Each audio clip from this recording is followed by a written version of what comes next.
ओम शांति।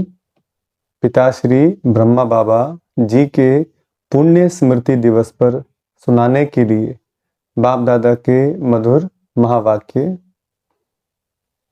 मीठे बच्चे, बाप की दिल अंदर बच्चों को सदा सुखी बनाने की फर्स्ट क्लास आस रहती है।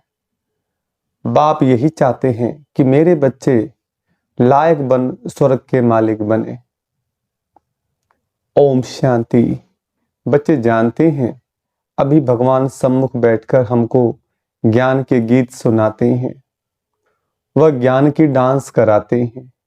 इस ज्ञान डांस से तुम देवताओं मुआफिक सदा सुखी और हर्षित रहेंगे। भगवान को ही बेहद का बाप व विश्व का रचयिता कहा जाता है। आत्मा समझती है बाबा हमारे लिए स्वर्ग की सौगात लाए हैं। वही रचयिता है, स्वर्ग का मालिक बनाने के लिए राजयोग सिखाते हैं। कहते हैं बाप को और विश्व के मालिक पने को याद करो। बाप बेहद का मालिक है तो जरूर बेहद की बड़ी दुनिया ही रचेंगे। तुम बच्चों के लिए सारी विश्व ही घर है, अर्थात पाठ बजाने का स्थान है। बेहद का बाप आकर के बेहद का विश्व अथवा घर बनाते हैं। इसलिए क्या बोलते हैं हम, वसुदेव कुटुंबकम, माना क्या पूरा विश्व ही हमारा क्या है, परिवार है। वह है स्वर्ग। तो ऐसे बाप का बच्चों को कितना शुक्रिया मानना चाहिए। विश्व का रास्ता बाप डायरेक्ट समझा रहे हैं। हम तुमको विश्व का मालिक बनाने आया हूं, तो तुम्हारा स्वभाव बहुत फर्स्ट क्लास चाहिए। तुम्हारी चलन ऐसी होनी चाहिए जो सब कहें कि यह तो जैसे देवता है। देवताएं नामी ग्रामी हैं, कहते हैं इनका स्वभाव एकदम देवताई है, बिल्कुल मीठे शांत स्वभाव के हैं। तो ऐसे बच्चों को बाप भी देख खुश होते हैं। बाबा स्वर्ग का मालिक बनाने आते हैं तो तुम्हें कितना मददगार बनना चाहिए, सर्विस में आप ही लग जाना चाहिए। ऐसे नहीं मैं थक गया हूं, फुर्सत नहीं है, समय पर सब काम करने में कल्याण है। यज्ञ सर्विस का इजाफा शिव बाबा देते हैं। यज्ञ की सेवा करते हैं तो बाबा हमें उसका फल बहुत गुना बढ़ा करके देते हैं। बाबा बच्चों की देवी चलन देखते हैं तो कुर्बान जाते हैं। हम बच्चों का जो चरित्र बाबा देख करके जितना हम श्रीमत पर चलते हैं तो भगवान भी कुर्बान जाते हैं। तुम बच्चे इस पढ़ाई से कितनी ऊंची कमाई करते हो, तुम पद्मा पदमपति बनते हो। बाबा तुम्हें कितना धनवान बनाते हैं। बाप तुमको अखूट खजाने में ऐसा वजन करते हैं जो 21 जन्म साथ रहेगा। वहां दुख का नाम नहीं, कभी अकाले मृत्यु नहीं होगी। 21 जन्म माना सतयुग और त्रेता युग हम जरा भी दुख परेशानी को नहीं देखेंगे। मौत से कभी डरेंगे नहीं, कभी अकाले मृत्यु नहीं होता है। मौत से कभी डरेंगे नहीं। यहां कितना डरते हैं, रोते हैं, तुमको तो खुशी है। यह पुराना शरीर छोड़ जाए, नई दुनिया में प्रिंस बनेंगे। तुम इस पुरानी दुनिया से ममत्व मिटाते रहो, इस देह को भी भूलते जाओ। हम आत्मा इंडिपेंडेंट हैं, बस एक बाप के सिवाय और किसी की याद ना आए। जीते जी जैसे कि मौत की अवस्था में रहना है। इस दुनिया से मर गए, इसलिए कहते हैं संत महात्मा भी, जीवत मरे ताही सब सूझे, आप न मरिए स्वर्ग न जाइए। जब तक हम जीते जी मरते नहीं हैं, ज्ञान योग का अनुभव करते करते हम ज्ञान मार्ग में चलते चलते रहते संसार में ही हैं, लेकिन भगवान की श्रीमत पर चल करके जैसे कि बुराई से हमने अपना पल्ला छुड़ा लिया है और ईश्वर की तरफ हो गए हैं। तो जीते जी जब हम मरते हैं, ईश्वर के मार्ग पर चलते हैं, तब हम स्वर्गवासी होते हैं। इस दुनिया से मर गए, कहते भी हैं ना, आप मुए मर गई दुनिया। शरीर के भान को उड़ाते रहो, एकांत में बैठ यह अभ्यास करो। बाबा बस अभी हम आपकी गोद में आए कि आए, एक की याद में शरीर का अंत हो, इसको कहा जाता है एकांत। मीठे बच्चे, तुम जानते हो कि ऐसी ऊंची पढ़ाई पढ़ाने वाला कौन है? इस चैतन्य डिब्बी में चैतन्य हीरा बैठा है, वही सत्यचित आनंद स्वरूप है। सत्य बाप तुम्हें सच्ची सच्ची श्रीमत देते हैं। बाप के बने हो तो कदम कदम श्रीमत पर चलना है, चुप रहना है और पढ़ना है। एक बाप को याद करना है, घड़ी घड़ी इस बैज को देखते रहो तो बाप और वर्षे की याद आएगी।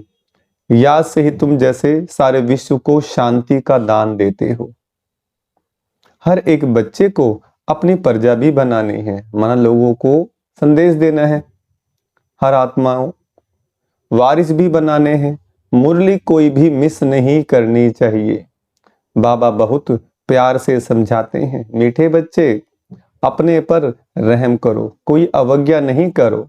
जो खुशबूदार फूल हैं वह खींचते हैं, जो जैसा है ऐसी सर्च लाइट लेने की कशिश करते हैं। जितने इतने गुण आते जाएंगे हमारे भीतर तो वो आकर्षित करेंगे औरों को अपनी ओर।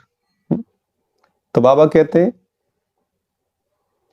ऐसी सर्च लाइट लेने की कशिश करते खुशबूदार गुणवान बच्चों को देख प्यार में खुशी में नैन गीले हो जाते हैं। कुछ तकलीफ होती है तो बाबा सर्च लाइट देते हैं। बाबा समझाते हैं, मीठे बच्चे तुम्हें इस पुरानी दुनिया में कोई भी आस नहीं रखनी है। अब तो एक ही श्रेष्ठ आस रखनी है कि हम तो चले सुखधाम, कहां भी ठहरना नहीं है, देखना नहीं है, आगे बढ़ते जाना है। एक तरफ ही देखते रहो तब ही अचल अडोल स्थिर अवस्था रहेगी।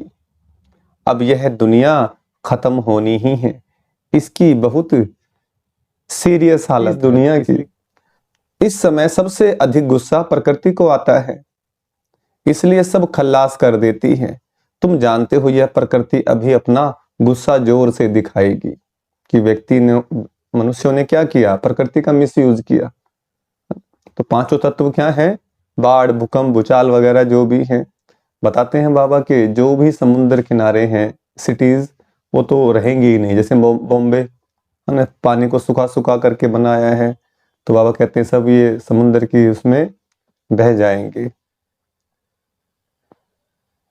अभी अपना गुस्सा जोर से दिखाएगी प्रकृति, सारी पुरानी दुनिया को डुबो देगी। अर्थ को एक में मकान आदि सब गिर पड़ेंगे, अनेक प्रकार से मौत होंगी। यह सब ड्रामा का प्लान बना हुआ है, इसमें दोष किसी का भी नहीं, विनाश तो होना ही है। इसलिए तुम्हें इससे बुद्धि का योग हटा देना है। तुमने तो अपना सब कुछ इंश्योर कर दिया है, इसलिए तुम्हें किसी भी प्रकार की चिंता नहीं, तुम्हारा सब कुछ सफल हो रहा है। अब तुम कहेंगे वाह सतगुरु वाह, जिसने हमको यह रास्ता बताया है, वाह तकदीर वाह, वाह ड्रामा वाह, तुम्हारे दिल से निकलता शुक्रिया बाबा आपका, जो हमारे 2 मुट्ठी चावल लेकर हमें सेफ्टी से भविष्य में 100 गुना रिटर्न देते हो। परंतु इसमें भी बच्चों की बड़ी विशाल बुद्धि चाहिए। बच्चों को अथाह ज्ञान धन का खजाना मिलता रहता तो अपार खुशी होनी चाहिए ना। जितना हृदय शुद्ध होगा तो औरों को भी शुद्ध बनाएंगे। योग की स्थिति से ही हृदय शुद्ध बनता है। तुम बच्चों को योगी बनाने का शौक होना चाहिए। अगर देह में मोह है, देह अभिमान रहता है, तो समझो हमारी अवस्था बहुत कच्ची है। देही अभिमानी बच्चे ही सच्चा डायमंड बनते हैं। इसलिए जितना हो सके देही अभिमानी बनने का अभ्यास करो। बाप को याद करो, बाबा अक्सर सबसे बहुत मीठा है। बाप बड़े प्यार से बच्चों को पलकों पर बिठाकर साथ ले जाएंगे। ऐसे बाप की याद के नशे में चकनाचूर होना चाहिए। बाप को याद करते करते खुशी में ठंडे ठार हो जाना चाहिए। जैसे बाप अपकारियों पर उपकार करते हैं, तुम भी फॉलो फादर करो। जो तुम्हें दुख देते हैं, परेशान करते हैं, उनके लिए भी क्या रखे, शुभ भावना रखे कि इनका भी जीवन परिवर्तन हो जाए, इन्हें भी सद्बुद्धि सद्ज्ञान मिले, ताकि अब ये भी अपना भाग्य बना ले। बाप की दिल अंदर बच्चों को सदा सुखी बनाने की कितनी फर्स्ट क्लास आस रहती है कि बच्चे लायक बन स्वर्ग के मालिक बने। तुम बच्चे अभी ड्रामा के राज को भी जानते हो। बाप तुम्हें निराकारी, आकारी और साकारी दुनिया का सब समाचार सुनाते हैं। निराकारी दुनिया माना परम धाम, आकारी दुनिया माना सूक्ष्म लोक, और साकारी दुनिया माना ये पृथ्वी लोक। अभी हम साकार रूप में हैं। धीरे धीरे हमें सारा बाबा ने ज्ञान बताया। बाप तुम्हें निराकारी, आकारी और साकारी दुनिया का सब समाचार सुनाते हैं। आत्मा कहती है अभी हम पुरुषार्थ कर रहे हैं, नई दुनिया में जाने के लिए हम स्वर्ग में चलने लायक जरूर बनेंगे, अपना और दूसरों का कल्याण करेंगे। अच्छा बाप मीठे बच्चों को समझाते हैं। बाप दुख हरता सुख करता है, तो बच्चों को भी सबको सुख देना है। बाप का राइट हैंड बनना है। ऐसे बच्चे ही बाप को प्रिय लगते हैं। शुभ कार्य में राइट हाथ को ही लगाते हैं। तो बाप कहते हैं हर बात में राइटियस बनो। एक बाप को याद करो तो फिर अंतमति सो गति हो जाएगी। इस पुरानी दुनिया से ममत्व मिटा दो। यह तो कब्रिस्तान है। धंधाधोरी बच्चों आदि के चिंतन में मरे तो मुफ्त अपनी बर्बादी कर देंगे। शिव बाबा को याद करने से तुम बहुत आबाद होंगे। देह अभिमान में आने से बर्बादी हो जाती है।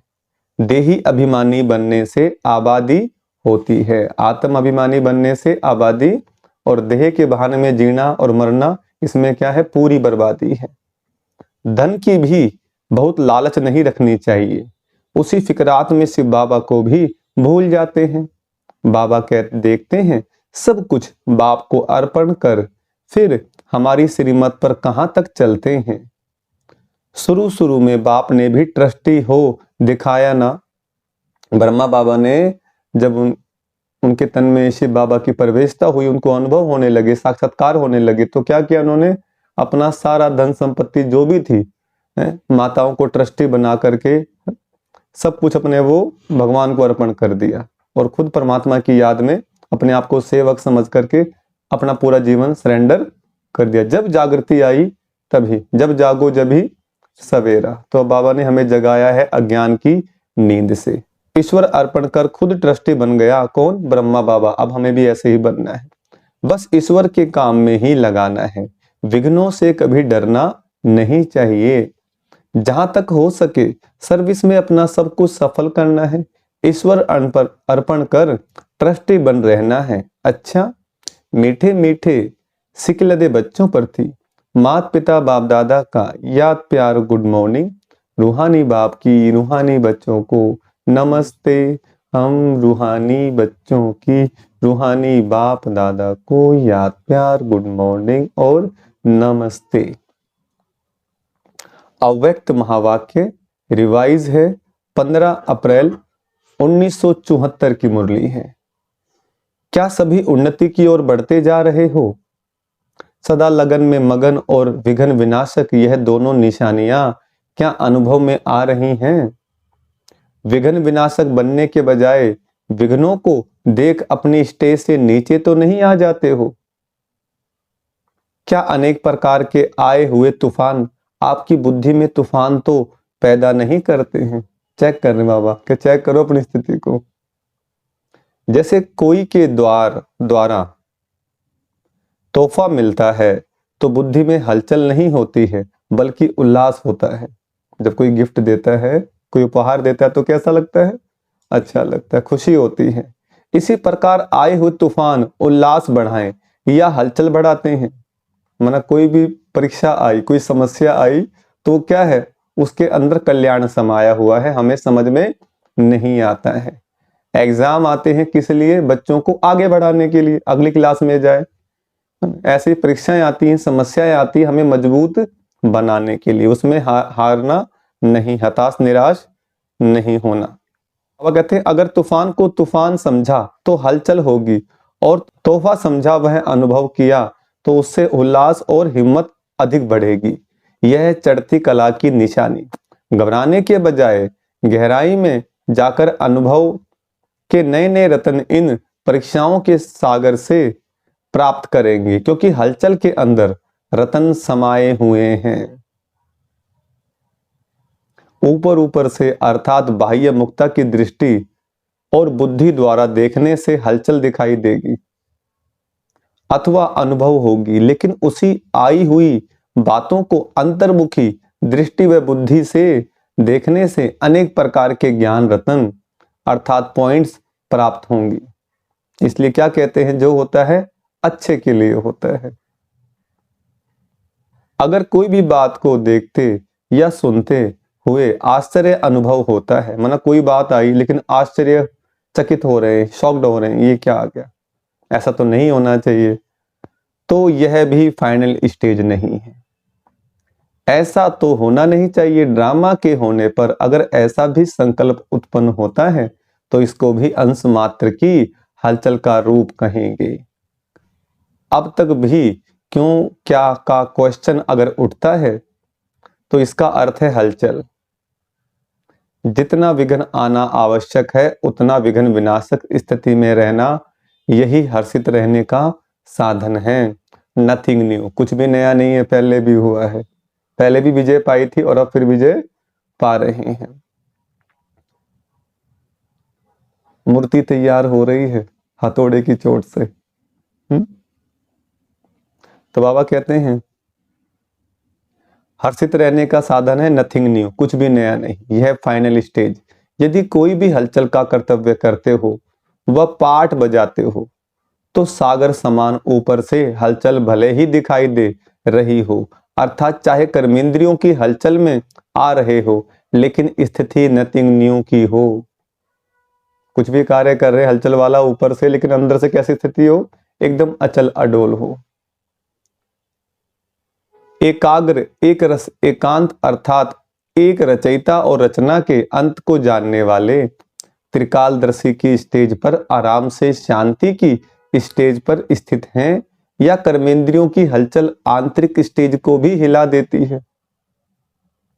जब स्थूल सागर दोनों ही रूप दिखाता है तो क्या मास्टर ज्ञान सागर ऐसा रूप नहीं दिखा सकते? संसार में क्या दिखाते हैं, जो सागर होता है ऊपर से हलचल में होता है वो, लेकिन अंदर में शांत होता है, स्थिर होता है। तो बाबा ने बोला हम मास्टर ज्ञान सागर हैं, बाबा के बच्चे। बाबा है सागर और हम कौन? मास्टर ज्ञान सागर, मास्टर प्रेम के सागर, मास्टर शांति के सागर। तो क्या हम नहीं कर सकते? ऊपर से कर्म करें, ऊपर से बेशक हलचल में आए, लेकिन अंदर हमारी स्थिति मन की कैसी हो? एकदम स्थिर हो, अंगद के समान अचल अडोल हो। तो बाबा कहते हैं यह प्रकृति ने पुरुष से कॉपी की है, आप तो पुरुषोत्तम हो ना। जब प्रकृति अपनी क्वालिफिकेशन दिखा सकती है तो क्या वह पुरुषोत्तम नहीं दिखा सकते? कौन है पुरुषोत्तम? पुरुषोत्तम मास चल रहा है अभी, है? हम पुरुषों में उत्तम बन रहे हैं। वो तो खाली एक माह के लिए दिखा देते हैं पुरुषोत्तम मास, मल मास अलग अलग, लेकिन बाबा कहते हैं ये सारे यादगार अभी के हैं। अभी समय अति की तरफ बढ़ रहा है, सभी तरफ अति दिखाई पड़ रही है, अंत की निशानी अति है। तो जैसे प्रकृति समाप्ति की तरफ अति में जा रही है, वैसे ही संपन्न बनने वाली आत्माओं के सामने अब परीक्षाएं व विघ्न भी अति के रूप में आएंगे। इसलिए आश्चर्य नहीं खाना है कि पहले यह नहीं था अब क्यों है। यह आश्चर्य भी नहीं, फाइनल पेपर में आश्चर्यजनक बातें क्वेश्चन के रूप में आएंगी, तब तो पास और फेल हो सकेंगे। ऐसी ऐसी बातें आएंगी जो न चाहते हुए भी बुद्धि में क्वेश्चन उत्पन्न हो। यही तो पेपर है, और है भी 1 सेकंड का पेपर। क्यों का संकल्प चंद्रवंशी की क्यू में लगा देगा। क्यू माने लाइन। ऐसा क्यों हो रहा है, वैसा क्यों हो रहा है, ऐसा तो नहीं होना चाहिए था। ये डब्लू फैमिली क्या बना देगी हमें, पीछे ले जाएगी। एम जब उल्टा हो जाए तो डब्लू हो जाता है। एम को उल्टा कर दो, क्या बन जाएगा? ऐसे ही मैं, 2 प्रकार के मैं ये हूं, मैं फलाना, मैं ढिमकाना, ये उल्टा वाला डब्लू है ये। और जब मैं एम माना, मैं आत्मा, पवित्र आत्मा, शुद्ध आत्मा, शांत स्वरूप आत्मा, तो माना एम सीधा है? मैं कौन, मेरा कौन? शिव बाबा। तो बाबा कहते हैं क्यों का संकल्प चंद्रवंशी की क्यों में लगा देगा। इसलिए एक रस स्थिति में स्थित होने का अभ्यास निरंतर हो। समस्या की सीट को संभालने नहीं लग जाओ, लेकिन सीट पर बैठ समस्या का सामना करना है। अभी तक समस्या सीट की याद दिलाती है। विघ्न आता है तो विशेष योग लगाते हो और भट्टी रखते हो। इससे सिद्ध होता है कि दुश्मन ही शस्त्र की स्मृति दिलाते हैं, लेकिन स्वत और सदा स्मृति नहीं रहती। निरंतर योगी हो या अंतर वाले योगी हो, टाइटल तो निरंतर योगी का है कि सदा योगी हैं हम। टाइटल तो निरंतर योगी का है ना। दुश्मन आवे ही नहीं, समस्या सामना ना कर सके, सूली से कांटा बनना यह भी फाइनल स्टेज नहीं है। सूली से कांटा बने उसके बजाय कांटे को योगाग्नि से दूर से ही क्या कर दें, भस्म कर दें। कांटा लगे और फिर निकालो, यह फाइनल स्टेज नहीं है। तकलीफ तो होती ना, कांटा लगे और फिर बाद में निकाल रहे। कांटे को अपनी संपूर्ण स्टेज से समाप्त कर देना, माना समस्याओं को अपनी संपूर्ण स्टेज से समाप्त करना, यह है फाइनल स्टेज। ऐसा लक्ष्य रखते हुए अपनी स्टेज को आगे चढ़ती कला की तरफ बढ़ाते चलो। बड़ी बात को छोटा अनुभव करना, इस स्टेज तक नंबरवार यथाशक्ति पहुंचे हैं। अब यह पहुंचना वहां तक है जो कि अंश और वंश भी समाप्त हो जाए। आप सभी हिम्मत, उल्लास और सर्व के सहयोगी सदा रहते हुए चल रहे हो ना। लेकिन कलयुगी दुनिया को समाप्त करने के लिए, वह परिवर्तन करने के लिए, माया को विदाई देने के लिए संगठन अर्थात घेराव डाला हुआ है ना। मजबूत घेराव डाला हुआ है या बीच बीच में कोई ढीले हो जाते हैं अथवा थक जाते या चलते चलते रुक जाते हैं। ना आगे बढ़ना ना पीछे हटना, जैसे कि वैसे रहना, यह पाठ तो पक्का नहीं करते हो।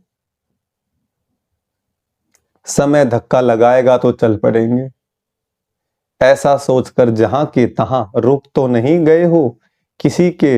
किसी प्रकार के सहारे का इंतजार करते हुए खड़े तो नहीं हो गए हो। कोई सहारा दे तब आगे बढ़ेंगे। ऐसी स्टेज वालों को क्या कहेंगे? क्या इसको ही अंगद की स्टेज समझते हो? बड़ी इज्जत से बाबा बेइज्जती कर रहे। अगर ऐसे रुक गए तो फिर लास्ट वाले फास्ट चले जाएंगे। जब भी पहाड़ों पर बर्फ गिरती है और जम जाती है तो रास्ते रुक जाते हैं। फिर उस बर्फ को गलाने के लिए, वह उसे हटाने के लिए पुरुषार्थ करते हैं। यहां भी अगर बर्फ के मुवाफिक जम जाते हो तो उससे सिद्ध होता है कि योग अग्नि की कमी है। योग अग्नि को तेज करो तो रास्ता क्लियर हो जाएगा। मिली हुई हिम्मत और उल्लास के पॉइंट्स बुद्धि में दौड़ाओ तो रास्ता क्लियर हो जाएगा। पुरुषार्थ की गति में अंगद बनो, माया से हार खाने में अंगद नहीं बनो, बल्कि विजयी बनने के लिए अंगद बनो। अच्छा, ऊंचे ते ऊंच बाप द्वारा पालना लेने वाले, विश्व की पालना करने वाले बाबा बच्चों की महिमा गा रहे हैं। विष्णु कुल की श्रेष्ठ आत्माएं, प्रकृति को परिवर्तन करने वाली पुरुषोत्तम आत्माएं, विश्व के आगे साक्षात्कार मूर्त प्रसिद्ध होने वाली आत्माएं, योगी तू आत्माओं के प्रति बाप दादा का याद प्यार और गुड मॉर्निंग। हम रूहानी बच्चों को, रूहानी बाप दादा को गुड मॉर्निंग। वरदान है, सेवा में रहते संपूर्णता के समीपता की अनुभूति करने वाले ब्रह्मा बाप समान एग्जाम्पल भव। वरदान का विस्तार, जैसे ब्रह्मा बाप सेवा में रहते समाचार सुनते एकांतवासी बन जाते थे। 1 घंटे के समाचार को 5 मिनट में सार समझ बच्चों को खुश करके अपनी अंतर्मुखी एकांतवासी स्थिति का अनुभव करा देते थे। ऐसे फॉलो फादर करो। डिटेल में ना जाओ, सार में आओ, विस्तार में नहीं, सार में। ब्रह्मा बाप ने कभी नहीं कहा कि मैं बहुत बिजी हूं, लेकिन बच्चों के आगे एग्जाम्पल बने। ऐसे समय प्रमाण, अभी इस समय इस अभ्यास की आवश्यकता है। दिल की लगन हो तो समय निकल आएगा, अनेकों के लिए एग्जाम्पल बन जाएंगे। स्लोगन, हर कर्म में कर्म और योग का अनुभव होना ही कर्म योग है। अव्यक्ति साइलेंस द्वारा डबल लाइट फरिश्ता स्थिति का अनुभव करो। सदा यही लक्ष्य याद रहे कि हमें बाप समान बनना है। तो जैसे बाप लाइट है, वैसे डबल लाइट औरों को देखते हो तो कमजोर होते हो। इसलिए सी फादर, फॉलो फादर करो। उड़ती कला का श्रेष्ठ साधन सिर्फ एक शब्द है, सब कुछ तेरा। सब कुछ तेरा, यही साधन है उड़ती कला का अनुभव करने के लिए। मेरा शब्द बदल तेरा कर दो। तेरा हूं आत्मा को, तो आत्मा लाइट है, और जब सब कुछ तेरा है तो लाइट हल्के बन गए। अच्छा, ओम शांति।